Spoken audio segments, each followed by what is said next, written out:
Hi friends, welcome to our channel CyberNetSec. இன்னைக்கு நம்ம வீடியோவில் என்ன பார்க்க போறோம்னா ப்ரோட்டோகால்ஸில் வந்து அடுத்து இருக்கிற FTP ப்ரோட்டோகால் பற்றி தான் பார்க்க போகிறோம். ஸோ FTP ப்ரோட்டோகால்ங்கிறது ஃபைல் ட்ரான்ஸ்ஃபர் ப்ரோட்டோகால். ஸோ இதை வந்து நான் சிஸ்கோ பேக்கெட் ட்ரேசஸ்ங்கிற ஒரு சிமுலேஷன் மூலிமா இந்த பேக்கெட் ட்ரான்ஸ்ஃபர் ஆகிற ப்ரொசீஜர் ஸோ அதெல்லாம் வந்து எக்ஸ்பிளைன் பண்ணுறேன். ஸோ இப்போ நம்ம எப்பயும் போல் 3 PC எடுத்துக்கிட்டோம், அதுக்கு கனெக்ட் பண்ணுற சுவிட்ச், அப்புறம் தென் ஒரு சர்வர். ஸோ PC 1க்கு வந்து ஐபி வந்து 192.168.1.13 கொடுத்துருக்கேன். கேட்வே வந்து 1.1 and DNS server 1.249. So PC 2க்கு வந்து ஐபி வந்து 1.12 அண்ட் PC 3க்கு வந்து ஐபி 1.11. ஸோ அதாவது 11, 12, 13 ஆர்டரில் போட்டிருக்கேன். ஸோ சர்வருக்கு ஐபி வந்து 1.250 கொடுத்துருக்கேன். ஸோ ஃபர்ஸ்ட் வந்து நம்ம FTP ப்ரோட்டோகால் வந்து இருக்கான்னு செக் பண்ணிடலாம். ஸோ FTP, ஸோ டார்கெட் கேட்குது, target server 192.168.1.250 trying to connect. Wait பண்ணலாம். So error opening, time out, disconnecting from FTP server. So அப்படின்னா வந்து FTP சர்வர் எனேபிள் ஆகலை அப்படிங்கிறது தான் அர்த்தம். ஸோ ஃபர்ஸ்ட் வந்து நம்ம FTP சர்வர் எனேபிள் பண்ணிக்கலாம். So services FTP, so service on பண்ணிக்கலாம். ஸோ ஆன் பண்ணிவிட்டு, ஸோ ஆல்ரெடி நான் க்ரியேட் பண்ணது இருக்குது, ஸோ அதை ரிமூவ் பண்ணிக்கலாம். Remove test two remove.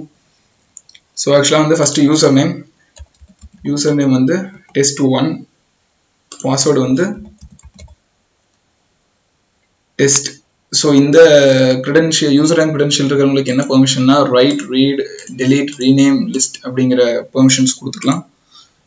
ஸோ இது ஒரு அட்மின் அக்கௌண்ட்டாக இருக்கிறப்ப அப்படி கொடுத்துக்கலாம். இன்கேஸ் வந்து test2ங்கிற ஒரு யூசர் அக்கௌண்ட் இருக்கிறாங்க, ஸோ இவங்களுக்கு பாஸ்வேர்டு வந்து டெஸ்ட்டுன்னு வச்சுக்கலாம். ஸோ இவங்களுக்கு வந்து அது ஆக்சுவலாக வந்து ஒரு யூசர், இவங்களுக்கு வந்து உள்ள ப்ரிவிலேஜஸ் எல்லாம் ரொம்ப கம்மியாக தான் இருக்கணும். லைக் ஒரு ரீட் மட்டும் லிஸ்ட் பண்ணிக்கலாம், ரீட் பண்ணிக்கலாம். ஸோ இந்த ரெண்டு பெர்மிஷன் மட்டும் தான் இருக்கணும். ஸோ அதை மட்டும் டிக் பண்ணிவிட்டு ஆட் கொடுத்துக்கலாம். ஸோ இப்போ வந்து test1ங்கிற ஒரு யூசர், test2ங்கிற ஒரு யூசர், பட் ஆனால் பாஸ்வேர்டு ஒன்று தான். ஸோ பட் அதுக்கு அவங்களோட பெர்மிஷன் பார்த்தீங்கன்னா read, right, delete, rename and list. So இவங்களுக்கு வந்து எல்லா பெர்மிஷன் இருக்குது.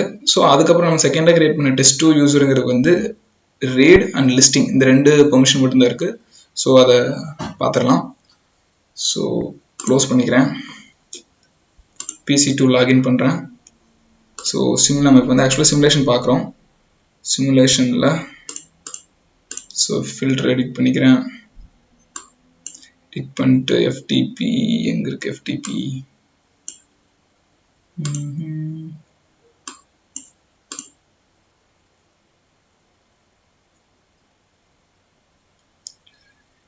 FTP சர்வீஸ் இல்லையோ ஒருவேளை இருக்கு, தெரியல ஆக்சுவலாக. ஸோ FTP வந்துடுச்சு. ஸோ நான் PC2ல லாகின் பண்ணுறேன். So same FTP 192.168.1.250. So trying to connect ஆகுது. ஸோ அதை வந்து உங்களுக்கு இன்னும் பெட்டரான வியூவில் காமிக்கிறேன். ஓகே, இப்போ வந்து ஆக்சுவலாக இந்த பேக்கெட் PC2லேருந்து பேக்கெட் ஜென்ரேட் ஆகிருக்கும். ஸோ ஆக்சுவலாக அந்த ஜென்ரேட் ஆன பேக்கெட் வந்து சர்வருக்கு போயிடுச்சு. ஸோ நான் சிமுலேஷன் பண்ணுறதுக்கு முன்னாடியே. ஸோ இப்போ சர்வர்லேருந்து ரெஸ்பான்ஸ் வருது, வந்து யூசர் நேம் கேட்கும். ஸோ அதான் இங்கே யூசர் நேம். லைக் இப்போ இங்கே என்ன நடக்குது அப்படின்னா, ஸோ PC2லேருந்து கேட்குது இங்கே யார் FTP சர்வர் இருக்கீங்க அப்படின்னு கேட்கும். ஸோ உடனே சர்வர் வந்து ரெஸ்பான்ஸ் பண்ணும். சாரி ஆக்சுவலாக அந்த நம்ம ஐபி கொடுத்துருவோம் 1.250. ஸோ 1.250ல் FTP சர்வர் இருக்கா அப்படின்னு கேட்கும். உடனே இது நான் இருக்குது, உங்களுக்கான யூசர் நேமை சொல்லுங்க அப்படின்னு சொல்லி யூசர் நேம் கேட்குது. ஸோ நம்ம வந்து யூசர் நேம் வந்து test1 அப்படிங்கிற யூசர் நேம் இருக்கிறாங்க. ஸோ அதை கொடுத்து நம்ம என்ட்ரு பண்ணுறோம். பண்ணோன்னே இங்கே விசிபிள் ஆகுது, பேக்கெட் ஜென்ரேட் ஆயிடுச்சு. ஸோ டிரான்ஸ்மிட் பண்ணலாம். ஸோ அந்த ஸ்விட்சுக்கு போகுது, தென் சர்வருக்கு போயிடுச்சு. சர்வருக்கு போயிட்டு அங்கே ப்ராசஸ் பண்ணிவிட்டு அகைன் ஸ்விட்சுக்கு வந்து சிஸ்டமுக்கு வந்துடுச்சு. ஸோ சிஸ்டமுக்கு அது வர்றப்ப என்ன பண்ணுன்னா, இங்கே ரெஸ்பான்ஸ் வந்துருக்கு பார்த்துக்கலாம். 331ங்கிற ரெஸ்பான்ஸ் வந்துருக்கு. User name okay, need password. நீங்கள் அனுப்பின test1ங்கிற யூசர் நேம் வந்து ஓகே தான். ஸோ அவங்களுக்கான பாஸ்வேர்டு கொடுங்க அப்படிங்கிறது. ஸோ நம்ம பாஸ்வேர்டு வந்து டெஸ்ட்டுங்கிறது தான் பாஸ்வேர்டு. ஸோ அதை என்ட்ரு பண்ணிடலாம். ஸோ இங்கே வந்து பேக்கெட் ஜென்ரேட் ஆகிருக்கு. ஸோ டிரான்ஸ்மிட் ஆகுது, ஸ்விட்சுக்கு போகுது, தென் சர்வருக்கு போகுது. ஸோ சர்வர்லேருந்து மறுபடியும் ப்ராசஸ் பண்ணிட்டு சிஸ்டமுக்கு வந்துடுது. ஸோ வந்த உடனே லாக்டு இன். ஸோ நம்ம கொடுத்த க்ரெடென்ஷியல்ஸ் எல்லாம் வந்து கரெக்டாக இருக்குது. ஸோ நீங்கள் லாகின் பண்ணிக்கலாம் அப்படின்ட்டு. ஸோ இப்போ வந்து நான் டைரக்டரி லிஸ்ட் பண்ணி பார்த்துடலாம். ஸோ டைரக்டரி லிஸ்ட் பண்ணால் எனக்கு வந்து பேக்கெட் ஜென்ரேட் ஆகிருக்கு. ஸோ பேக்கெட் ட்ரான்ஸ்மிட் பண்ணுறேன். ஸ்விட்சுக்கு போகுது, server, again switch and again system.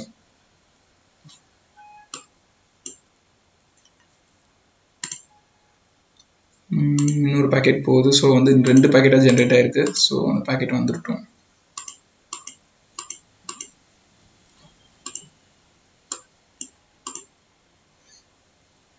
listing /ftp directory from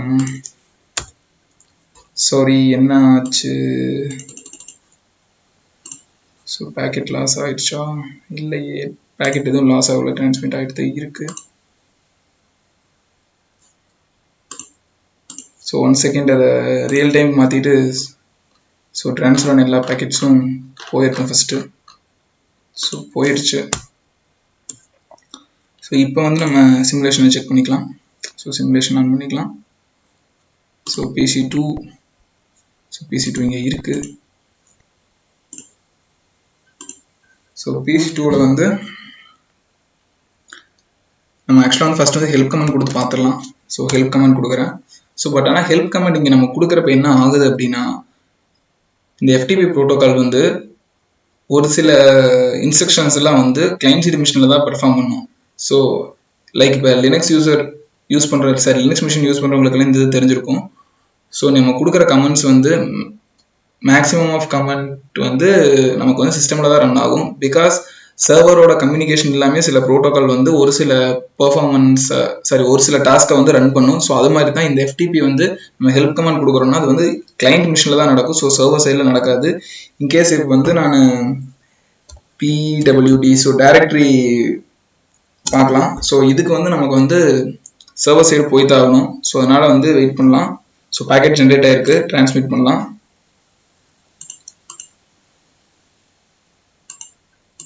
so okay வந்துருச்சு. FTP /FTP is a current working directory. So வந்து இதுக்கான இது கிடச்சிருச்சிங்க. ஸோ இப்போ இங்கே வந்து dir கொடுத்துடலாம். ஸோ dir கொடுக்குறப்ப என்ன ஆகுது அப்படின்னா, ஸோ இப்போது ப்ராசஸ் ஆகுது.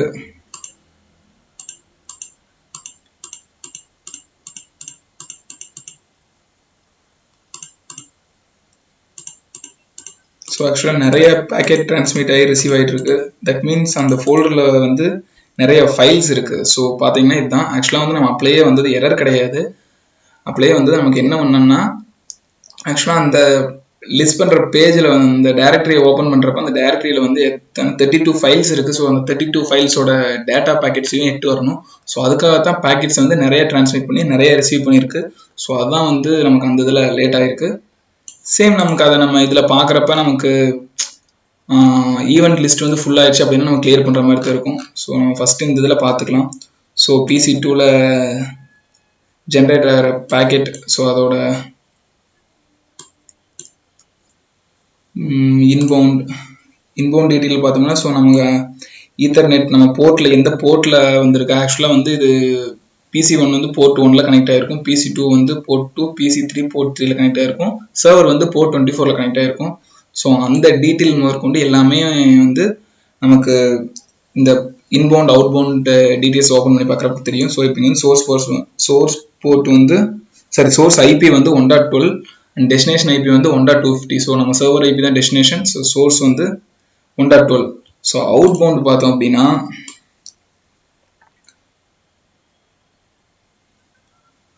ஸோ இது வந்து PC2லேருந்து ஸ்விட்சுக்கு போகிறது. ஓகே, ஸோ சர்வர்லேருந்து ஸ்விட்சுக்கு வர்றது.